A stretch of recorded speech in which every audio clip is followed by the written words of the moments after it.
when terrorism began the unrest had been going on for a while. Finally, when they picked up the gun and when the official terrorism or militancy began was 1989. And that was Kashmiri terrorists. These were all Kashmiri boys who had crossed the border to POK, and they were trained there. And as Shrimoy said, their training was quite good because they were getting trained by ISI and Pakistani army themselves. Camps had been set by them, and it was a lot easier for them. So we did see in 1987 to 89, I would say 1987 it must have begun, but we got because I was there, so we sort of got a hint of it in 1988 because all the local boys they were just disappearing, and all the local Muslim boys. So you would go to their moms, like my mom would go and ask, like, where did he go and what was whatever his nickname was, and she would say, where did Pintu go, where did Raju go? And they would say, oh, he's gone for training. Everybody would say training, and my mother would come back thinking that they have all gone for some engineering degree or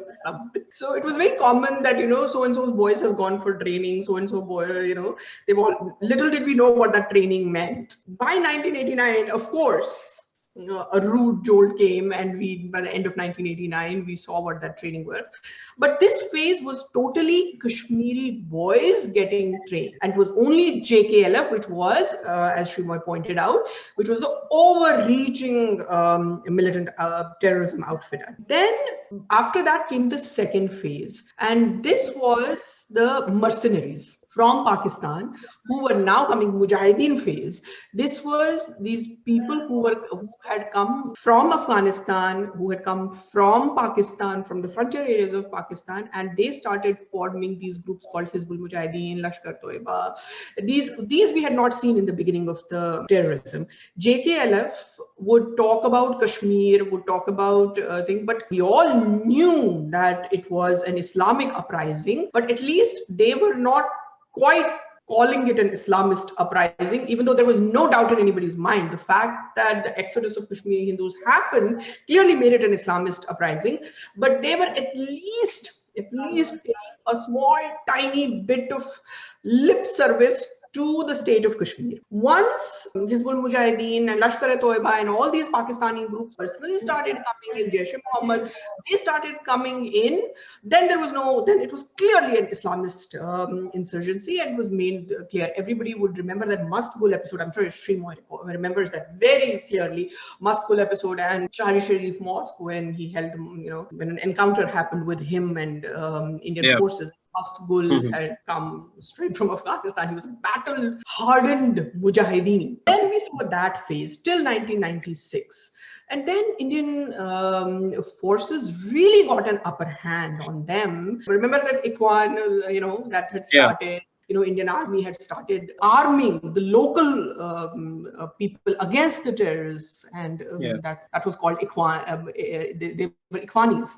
So these were local terrorism who had turned on, who were working now for the Indian state. Exactly. Indian state, and they had turned on to these terrorists. So that was another phase, and that really helped Indian forces to get a upper hand. So that continued. And then in 1996, the election, as you know, the election happened, and some kind of peace, because now they were, I always say that peace in Kashmir means two phases between violent events. So then after this 1996, there was this violent thing, and there was a little break in the time.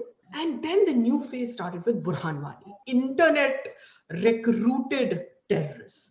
Now, this was again local boys. So this was not as much as Mujahideens from outside. Now these were locally trained, locally radicalized, 18 to 23, that age group. And they were all being recruited on WhatsApp, on Facebook, and whatever all these little internet messaging tools that are available. And that's what happened. And with Burhan Wani's killing, another phase has started, which is still continuing there. And this is radicalization of local Kashmiri youth. Now remember, Roshan, why this is different. When JKLF started, they had known who Kashmiri Hindus were. They had lived amongst us.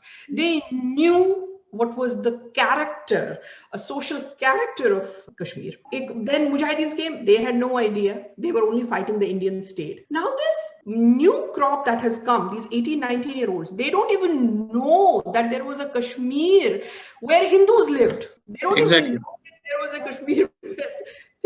existed and people prayed in temples. They don't even know of that Kashmir. They have no idea. All they have seen is war and strife. They are all post 90 kids. Even though they don't have training as well as the other people, they're not as well trained because of how it has been difficult to cross border now. But the radicalization is extreme radicalization. They have not known anything else. So this is another kind of challenge for Indian forces and Indian state now to somehow work on this, and this is going to take a while. This is a long project. But then when we are fighting civilizational battles, what is 70 years?